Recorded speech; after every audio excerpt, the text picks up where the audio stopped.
Makanya Bapak seneng kalau misalnya kayak apa kemarin acara di UI gitu ya, ketemu dengan mahasiswa. Oh ya, seru. Seneng ya Pak ya?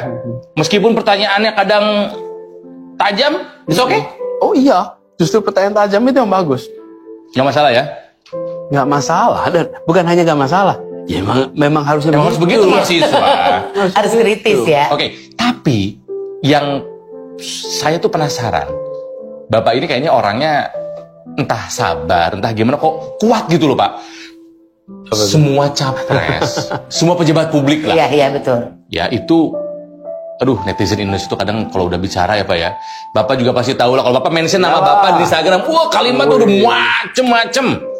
Ya entah memang dari hatinya atau titipan atau ada maksud apa kita nggak pernah tahu ya. Tapi memang kalau Pak Anies, kalau menurut aku setiap dibully, setiap ada berita-berita miring soal beliau, senyum aja gitu kayaknya tuh Pak. Nah, how you handle this Pak? Aduh, how ya? Gimana ya?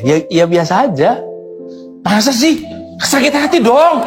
Masa nggak sakit hati? Pak, Bapak jangan emosi Pak. Pak Anies lagi biasa Pak. Saya ngomong sedikit aja viral tuh kemarin. Dipelintir orang nggak ngerti maksudnya apa. Kesel Pak. Saya mah hobi saya tahu nggak Pak? Blok. Bapak gitu juga nggak? Enggak tuh. Masa sih? Pak masa nggak ada sakit hati, nggak kesel gitu Pak? Kenapa? Enggak aja. Jadi kan yang misalnya nih orang marah-marah, ya kan dia yang punya masalah bukan saya. Kenapa saya jadi punya masalah? Oh, nah. Dia yang marah-marah, dia yang mencaci maki, itu masalah dia bukan masalah saya. Bener gak tuh? Terus Betul ngomongnya tajam, ngomongnya kuat.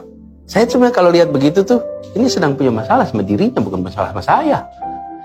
Tapi kalau ngungkapin pandangannya, kemudian saya lihat tuh yang memang kan ketika orang ngomong itu kita bisa merasakan sesuatu yang perlu direspon, sesuatu yang kredibel, sesuatu yang bisa jadi masukan, sama sekedar orang marah-marahnya biarin aja. Dan kalau saya tuh kadang-kadang mikir, ini yang pada nulisnya kasar-kasar itu, itu nggak malu ya nanti kalau dibaca sama anak-anaknya ya. Ya, mungkin itu karena pendidikan dininya kurang banyak mungkin. Itu pertanyaan saya. Kenapa harus pentingnya pendidikan dini? Yang suka ngomong kasar nggak malu sama anak-anaknya gitu kan ya. Nah, Bapak pernah nanya nggak? Keluarga. Ibu sakit hati nggak Bapak digituin? Anak-anakmu sakit hati nggak bapaknya dihina-hina, dicaci-caci? Pernah nanya nggak ke mereka? Pernah. Pada awalnya mereka juga merasa nggak nyaman kan.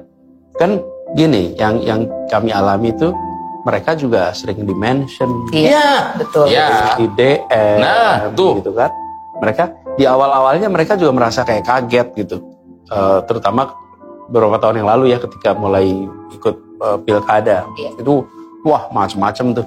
Tapi kemudian mereka juga udah sampai ke situasi seperti saya. Jadi kalau ada yang kayak gitu tuh ketawa aja, lucu aja. Kadang-kadang di screen capture dikirimin dan ketahuan kita sekeluarga di grup tuh. Jadi udah nggak lagi ya biasa aja gitu.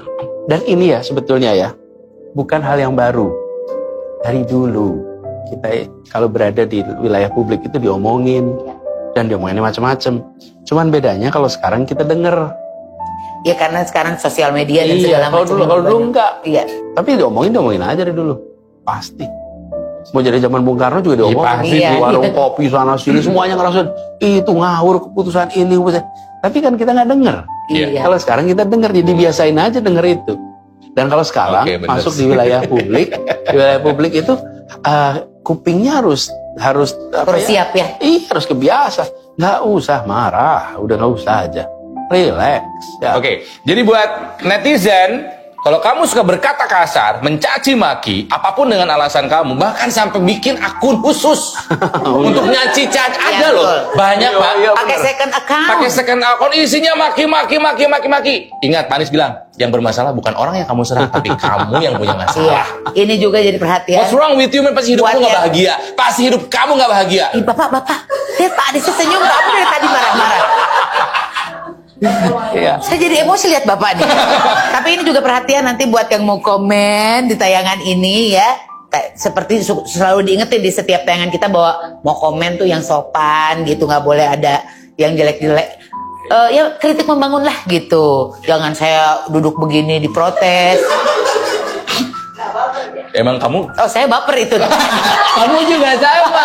Kita harus belajar ke Pak Anies. Iya. Ya, benar Harus nih. ini ya harus. Tapi juga gini, ini karena harus ngebiasain karena kalau enggak juga ya, kalau kan saya tuh kadang-kadang dengar cerita ada orang yang kasihan seseorang yang posting, kemudian habis itu dibully rame-rame, diserang rame-rame sampai akhirnya dia nggak bisa tidur, Iya, iya, iya. akhirnya nggak bisa makan, Terdampak kehidupannya lah pokoknya ya. terdampak kehidupannya. Nah, ya itu memang mengejutkan ya buat dia. Tapi menurut kita tuh yang sudah mulai sekarang ada di dunia sosial saat ini nih, ya udah harus mulai ngebiasain dengan potensi reaksi yang Betul. besar. Iya, iya. Itu ya bagian dari hidup di abad inilah.